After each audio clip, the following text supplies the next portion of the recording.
Red chilli পেজে আপনাদেরকে স্বাগতম। তো কালকের পর দিনই আমাদের মাহারি ফুটবল টুর্নামেন্টে পর্দা নামতে যাচ্ছে। তো সেই খেলায় সর্বশেষ কে ফাইনালিস্ট হতে যাচ্ছে, তো সেই ব্যাপারে আমি আজকে কিছু বিশ্লেষণমূলক এবং কিছুটা ভবিষ্যৎবাণী করে রাখতে চাই, যেটা সর্বশেষ কার ঘরে সেই কাঙ্ক্ষিত কাপটি যাবে। এখানে যদি আমি বিশ্লেষণ করি, প্রথমেই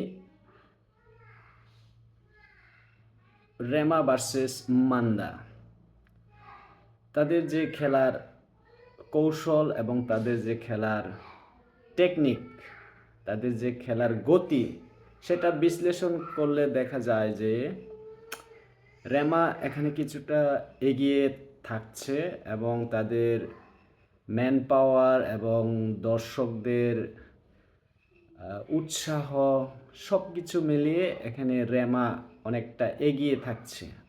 তাদের মাঠের বোঝাপড়া, প্লেয়ারদের মধ্যে বোঝাপড়া, তাদের খেলার কৌশল,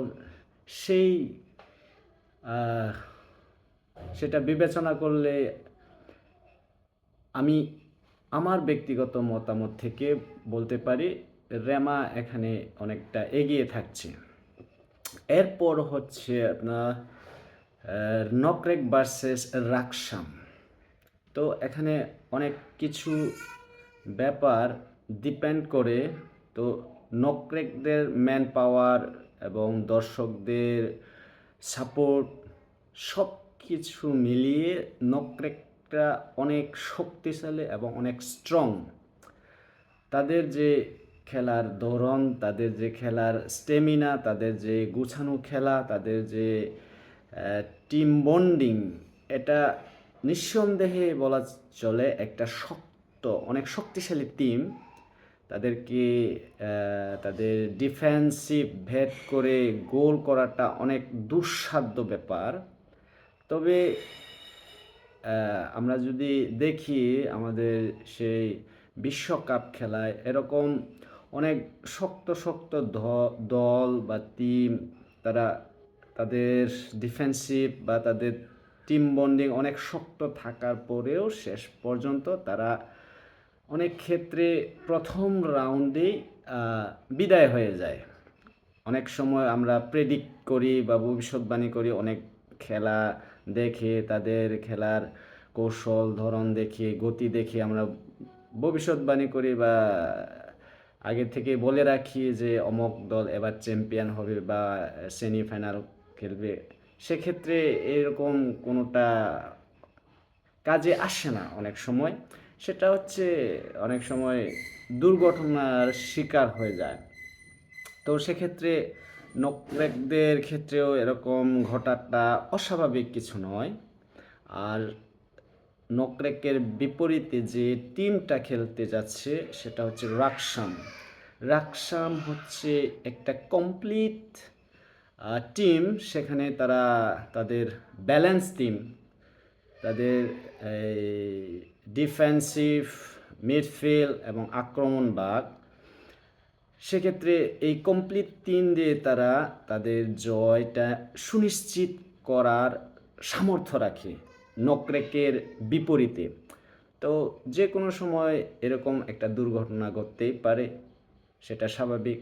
তবে নকরেকদের সাথে যেটা রাকসামের পক্ষে অনেক দুঃসাধ্য কিন্তু সম্ভব, আমার অ্যানালাইসিসে বলে যে সম্ভব।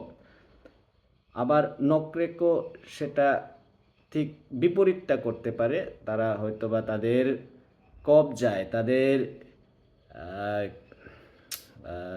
নিয়ন্ত্রণে রেখে তারা সেটা ভালো রেজাল্ট বের করে নিয়ে আসতে পারে। হয়তোবা 2-0 বা 1-0 গোলে তারা জিতে যেতে পারে। কিন্তু সার্বিক দিক দিয়ে বিবেচনা করলে আমার অ্যানালাইসিসে রাকসাম জয়ী হবে, তারা সেমিফাইনালে উঠে যাবে। এরপরে আসছে হচ্ছে মৃ ভার্সেস চিরান।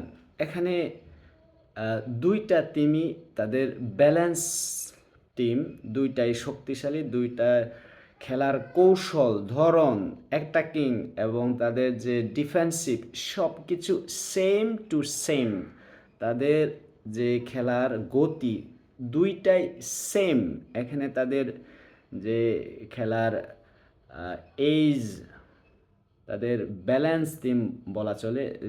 চিরান যেরকম, মৃও ঠিক সেই রকম। এখানে তারপরেও আমি মৃকে এগিয়ে রাখছি। মৃ সব কিছু বিবেচনা করলে হয়তো বা মৃরা এখানে ভালো রেজাল্ট করে দিতে পারে, রেজাল্ট বের করতে পারে। তো সেক্ষেত্রে ওইটা চিরানের ক্ষেত্রেও হতে পারে। তবে আমি মৃকে এগিয়ে রাখছি, তাদের খেলার কৌশল, ধরন এবং সেম ক্ষেত্রে চিরানদেরও সেরকম গতি, তাদের খেলার বন্ডিং, তাদের খেলার যে গতি দুইটাই সেম। তো সর্বশেষ যে দুইটা টিম রয়েছে সেটার ব্যাপারে, সেটা হচ্ছে হাগিদক বনাম আতিওয়ারা কুতুব ওয়ারিয়র্স। তো এখানে দুইটা টিমেরই ইয়াং প্লেয়ার এবং তাদের গতি, তাদের কৌশল মোটামুটি একটু ডিফারেন্ট। হাগিদকের কৌশল এবং তাদের যে খেলার গতি, তাদের স্ট্র্যাটেজিটা অনেকটা একটু ভিন্ন রকম, সেটা আত্মীয়রার একটু ভিন্ন রকম। সেক্ষেত্রে এখানে আমি আত্মীয়রাকে এগিয়ে রাখছি। হয়তো বা আত্মীয়রার যে প্লেয়ারের সেট আপ, প্লেয়ারের কম্বিনেশন এখানে একদম বলা চলে স্ট্রং একটা বন্ডিংস এবং স্ট্রং একটা টিম বিল্ড করা হয়েছে, যে যেটা দিয়ে তারা একটা সহজেই রেজাল্ট করতে পারে এই 50 মিনিটের মধ্যে। এবং তাদের যে ডিফেন্সিভ, এটা কিছুটা দুর্বল থাকলেও তাদের যে মিডফিল্ড, এই মিডফিল্ডকে আটকানো বা তাদের যে করা আক্রমণ ভাগ, এটা তাদের রুখিয়ে দেওয়া অনেকটা অসম্ভব হাগিদগের পক্ষে। তো আমি সেক্ষেত্রে আতিওয়ারাকে এখানে এগিয়ে রাখছি এবং আতিওয়ারা অনেকটা প্রচুর গতির খেলা খেলে। তাদের যে ইয়াং খেলোয়াড়, তারা প্রচণ্ড গতি নিয়ে খেলে। এখানে শুধু একটু সমন্বয়ের একটু লেকিংস রয়েছে এবং স্কোর করার যে সেটা একটু লেকিংস রয়েছে। সেটা করতে পারলে তারা খুব দ্রুত রেজাল্ট নিয়ে আসতে পারবে। এবং হাগিদগের পক্ষে তাদের ডিফেন্সিভটা বেট করা একটু মুশকিল, তারপরেও তারা সেটা রেজাল্ট করতে পারে, কিন্তু তারপরেও তাদের পক্ষে হয়তোবা এটা সম্ভব নাও হতে পারে। তবু এটা খেলার ব্যাপার, বলা যায় না। তো সর্বোপরি সেমিফাইনালে খেলছে হচ্ছে মৃ ভার্সেস আতিওয়ারা, রাকসাম ভার্সেস রেমা। তো এই রেমা, মৃ, আতিওয়ারা এবং রাকসাম, এই চারটার মধ্যে ফাইনাল খেলবে হচ্ছে মৃ এবং রাকসাম। এই দুটি দলকে আমি এগিয়ে রাখছি সুদূর সেই ফাইনাল পর্যন্ত। তো আপনাদের এই অ্যানালাইসিস এবং আমার কমেন্টস কেমন লাগলো আপনারা শেয়ার, লাইক, কমেন্ট করে দেবেন। আর আপনারা আমার রেড চিলিকে ফলো দিয়ে যাবেন। ধন্যবাদ সবাইকে।